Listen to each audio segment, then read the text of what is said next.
أعوذ بالله من الشيطان الرجيم. بسم الله الرحمن الرحيم. حتى إذا أخذنا مترفيهم بالعذاب إذا هم يجأرون لا تجأروا اليوم إنكم منا لا تنصرون قد كانت آياتي تتلى عليكم فكنتم على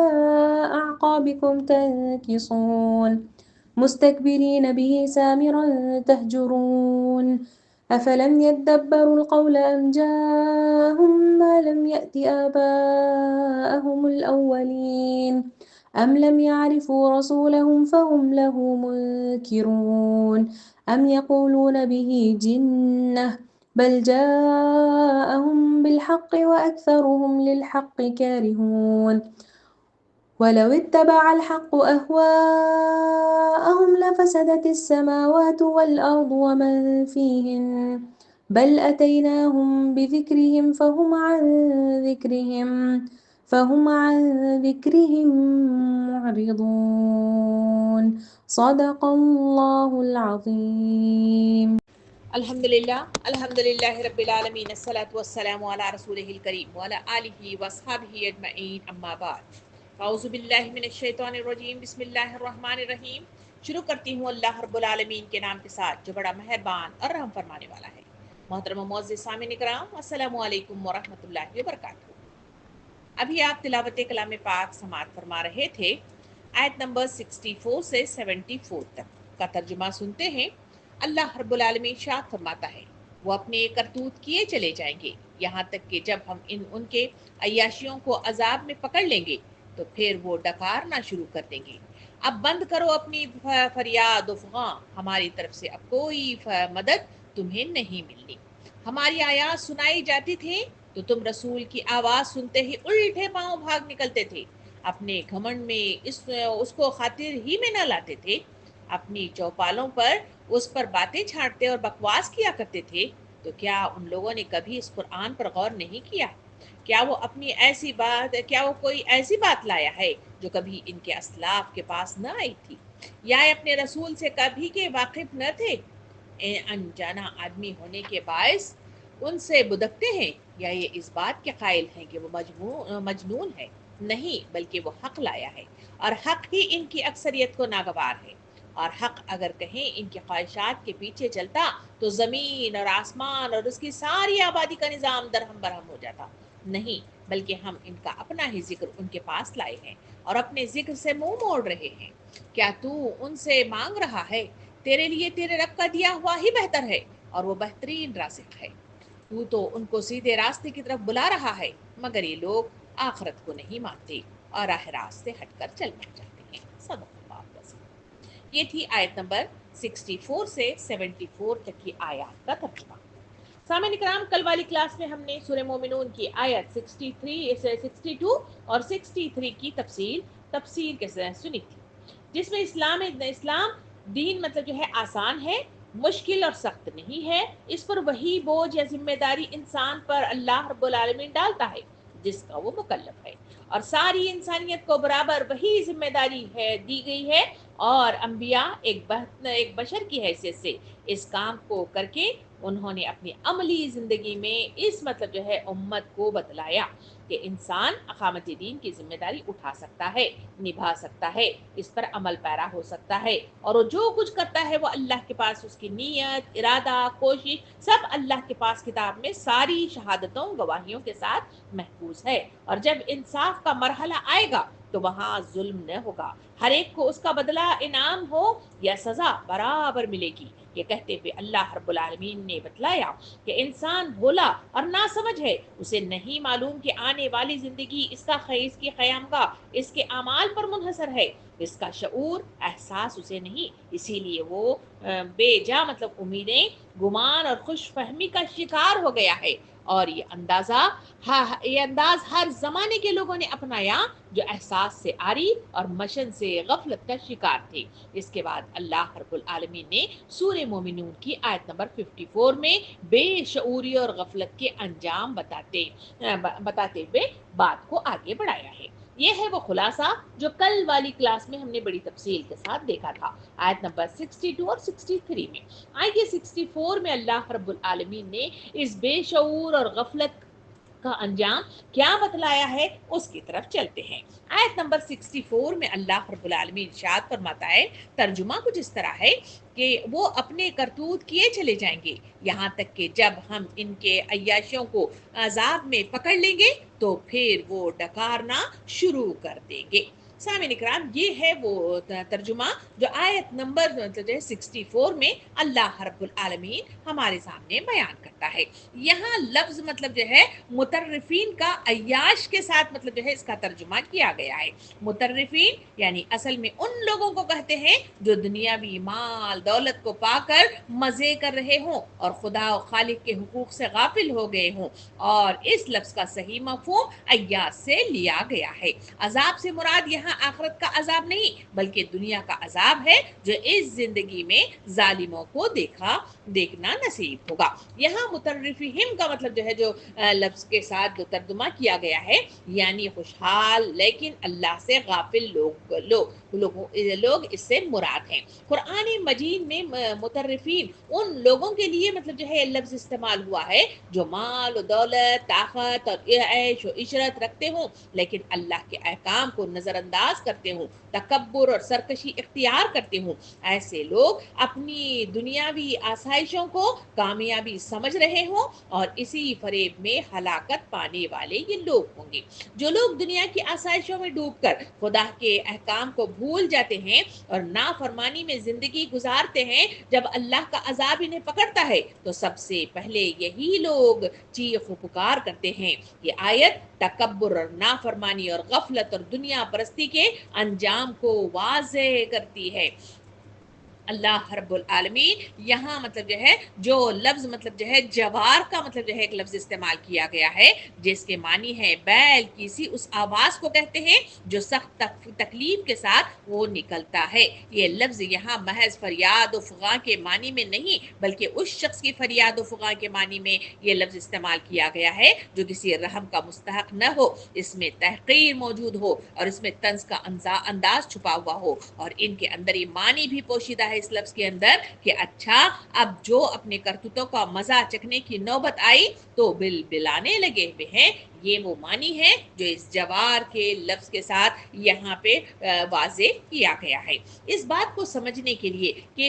اللہ رب العالمین نے اس آیت میں فرمایا کہ جب مطلب جو ہے یہ لوگ جو مطلب جو ہے ان پر ذمہ داری دی گئی ہے اس کی ادائیگی نہیں کرتے بلکہ ویسے ہی کام کرتے چلے آ رہے ہیں جو دنیا کی ابتدا سے شیطان کے ساجی بن کر جو لوگ اس دنیا کی طرف جھکاؤ کا شکار رہے اور اللہ کی نافرمانی کرتے رہے وہی انداز اپناتے ہوئے چلے جاتے ہیں، تو ایسے لوگ جب مطلب جو ہے اس نافرمانی کے ساتھ اللہ رب العالمین کے سامنے حاضر ہوتے ہیں، وہ میدان حشر کا وہ منظر مطلب جو ہے قرآن مجید میں جا بجا آیتوں کے ذریعے سے میرے اور آپ کے سامنے وہ ہولناک منظر مطلب جو ہے اس لفظ کے ساتھ استعمال کیا گیا ہے کہ وہاں یہ فریاد و فغاں مطلب جو ہے اختیار کریں گے، یعنی وہاں پہ جوار یعنی وہ بری آوازوں کے ساتھ چیختے رہیں گے، مگر ان کی فریاد رسی کیا ہوگی اور وہ کس طرح پکاریں گے، آئیے اس کی طرف مطلب جو ہے دیکھنے کے لیے ہم قرآن مجید کے مختلف آیات کا مطالعے کے ساتھ اس مطلب جو ہے بات کو سمجھنے کی کوشش کرتے ہیں۔ سورہ انعام آیت نمبر 43 میں اللہ رب العالمین ارشاد فرماتا ہے کہ پھر جب ان پر ہماری پکڑ آئی تو کیوں نہ وہ عاجزی کرتے، لیکن ان کے دل سخت ہو گئے اور شیطان نے ان کے اعمال انہیں آرزوؤں کی صورت میں ان کو دکھائے۔ یعنی اس آیت کے ذریعے سے بتایا گیا کہ انہوں نے مطلب جو ہے عذاب الہی کے آنے کے بعد انہوں نے بات کو سمجھنے کی کوشش نہیں کی بلکہ شیطان کی آرزوؤں میں جکڑے رہے اور پھر مطلب جو ہے تباہ و برباد ہو گئے۔ سورہ سبا آیت نمبر 34-35 میں اللہ تعالیٰ ارشاد فرماتا ہے، ترجمہ کچھ اس طرح ہے کہ ہم نے جس بستی میں بھی ڈر سنانے والوں کو بھیجا وہاں کے خوشحال لوگوں نے کہا کہ ہم زیادہ مالدار ہیں اور عذاب ہم پر نہیں آئے گا۔ یعنی یہ وہ لوگ ہیں جو دنیا میں اللہ کے رسول کی طرف سے ان پر حق کو واضح کیا گیا گیا، حقائق کے ساتھ ان کے سامنے مطلب جو ہے بات کو کھولا گیا، مگر تمام چیزیں آنے کے باوجود اپنی اقتدار، اپنی کرسی اور اپنی انا کی بل بوتے پر انہوں نے یہ مطلب جو ہے معاملہ کیا کہ انہوں نے سمجھا کہ ہم سب سے زیادہ خوشحال ہیں اور ہم اللہ کے مطلب جو ہے انعام یافتہ مطلب جو ہے لوگ کہلاتے ہیں، اسی وجہ سے ہم پر عذاب نہیں آئے گا۔ سورہ غافر یا سورہ مومن آیت نمبر 84 اور 85 میں اللہ تعالیٰ نے ایک مزید منظر کشی کی ہے۔ ترجمہ ہے کہ جب انہوں نے ہمارا عذاب دیکھا تو کہنے لگے کہ ہم اللہ واحد پر ایمان لائے، مگر عذاب دیکھ کر ایمان لانا ان کے لیے فائدہ مند نہ تھا۔ یعنی واضح طور پر اس آیت کے ذریعے سے بتایا گیا کہ جب بھی عذاب آتا تو کہتے کہ ہم ایمان لائے ہیں، مگر جب ایسا عذاب مطلب جو ہے ٹل جاتا تو پھر اس پر جمے رہتے۔ مگر دوسرا حال بیان کیا گیا کہ عذاب دے کر ایمان لانے کا تقاضا کرنا، وہاں یہ بات کو واضح کر دینا کہ ہم ایمان لائے، اللہ تعالیٰ فرماتا ہے کہ ایسا رویہ اللہ کے نزدیک قابل قبول نہیں ہے۔ اسی وجہ سے تو نبی کریم صلی اللہ علیہ وسلم نے حدیث مبارکہ میں ارشاد فرمایا کہ انسان کا سب سے بڑا امتحان آسائش ہے، فاقہ کشی نہیں ہے۔ دوسرے حدیث مبارکہ میں ارشاد فرمایا کہ میری امت کے لیے سب سے بڑا خوف یہ ہے کہ دنیا ان کے لیے کھول دی جائے گی اور وہ ایک دوسرے سے اس میں مقابلہ کرنے لگیں گے۔ یعنی یہ دنیا کی آسائشیں ایک بڑی آزمائش ہیں جس میں انسان گرفتار ہو جاتا ہے، جس میں ملبس ہو جاتا ہے یا جس کو سمیٹنے میں لگ جاتا ہے یا جس کے حرص میں مبتلا ہو جاتا ہے۔ تو یہ وہ مطلب جو ہے آسائشیں ہیں جو انسانوں کو تباہ و برباد کر دیتے ہیں۔ خدا کا خوف اور مشن کی اپنی مطلب جو ہے جو اہمیت ہے وہ فرض کو وہ بھول جاتے ہیں اور پھر مطلب جو ہے مقابلہ آرائی یعنی دنیا کمانے کی دھن میں اتنے مشغول ہو جاتے ہیں کہ اختتام مطلب جو ہے جب ہو جاتا ہے، اس دنیا سے رخصت ہو جاتے ہیں، تو وہاں سے پھر مطلب جو ہے فریاد رسی کے علاوہ ان کے پاس کوئی مطلب جو ہے اور مطلب چارہ کار نہیں ہوتا۔ حدیث قدسی نبی کریم صلی اللہ علیہ وسلم نے مطلب جو ہے ارشاد فرمایا کہ اللہ تعالیٰ فرماتا ہے کہ اے میرے بندو، میں تمہیں نعمت دیتا ہوں تاکہ تم شکر کرو، لیکن اگر تم اس پر بغاوت کرو تو میری پکڑ بہت سخت ہے۔ یعنی یہاں پہ بتایا گیا کہ لوگ مطلب جو ہے نعمتیں ملتے ہیں تو وہاں اللہ کا شکر ادا کرنا چاہیے، مگر ان کا حال یہ ہے کہ وہ اس مطلب جو ہے نعمت کو لینے کے بعد بغاوت کر جاتے ہیں۔ تو جب اللہ کی پکڑ آتی ہے تو اس آیت کے ذریعے سے جو بتایا گیا کہ وہ کرتوت ہیں جس میں وہ عیاش مطلب جو ہے ان کا حال یہ ہے کہ جب ہم ان کو پکا عذاب میں پکڑ لیتے ہیں تو پھر وہ ڈکارنا شروع کر دیتے ہیں، فریاد رسی کرنا شروع کر دیتے ہیں، وہاں پہ آہو بکا شروع کر دیتے ہیں، اور ویسے وقت مطلب جو ہے کوئی مطلب جو ہے فائدہ نہیں دیا جائے گا۔ اسی بات کو حضرت عمر رضی اللہ عنہ نے اپنے قول کے ذریعے سے یوں مطلب جو ہے واضح کیا کہ جب کسی قوم پر دنیا کی نعمتیں بڑھتی ہیں اور وہ شکر بھول جاتے ہیں تو سمجھ لو کہ عذاب قریب ہے۔ سامعین اکرام، اسی بات کو حسن بصری رحمۃ اللہ علیہ یوں مطلب جو ہے اس کی تشریح بیان کرتے ہوئے فرماتے ہیں کہ نعمت کے بعد پکڑ اس سے زیادہ شدید ہوتی ہے جس نے نعمت میں رہ کر اللہ کو بھلا دیا۔ اسی بات کو ابن قیوم رحمۃ اللہ علیہ نے بڑے پیارے انداز میں اس طرح مطلب جو ہے اس کی وضاحت کی کہ آزمائش دو ہیں، ایک ہے مصیبت، دوسری ہے نعمت۔ نعمت کی آزمائش زیادہ خطرناک ہوتی ہے کیونکہ اس میں اکثر مطلب جو ہے دل غافل ہو جاتے ہیں۔ سامعین اکرام، قرآن یہ حقیقت بیان کرتا ہے کہ کچھ لوگ زندگی بھر اللہ کی نعمتوں سے لطف اٹھاتے ہیں، تکبر اور غرور اور گناہ اور نافرمانی میں ڈوبے رہتے ہیں، نعمتیں مطلب جو نصیحت اور جو دعوت کو رد کرتے رہتے ہیں، مگر جب اللہ کے عذاب کا وقت آتا ہے تو سب سے پہلے وہی لوگ پکارتے ہیں اور وہی لوگ مطلب آہو بکا کرتے ہیں جنہوں نے سب سے زیادہ تکبر کیا تھا۔ قرآن مجید اس کی مثالیں دیتا ہے، اس مثالوں کے ذریعے سے انسانوں کو مطلب جو ہے عبرت کا پیغام دلاتا ہے اور کہتا ہے کہ اپنی آنکھیں کھولو۔ آئیے مثالیں دیکھیں قرآن مجید کی جس میں قوم نوح کا تذکرہ مجھے اور آپ کو ملتا ہے۔ یہ قوم بڑی طاقتور جسم رکھتی تھی، اس کے پاس بڑے بڑے گھر تھے، خوشحال زندگی تھی، لمبی عمر انہیں عطا کی گئی تھی، مال اور مال کی کثرت اور آسائش سے سب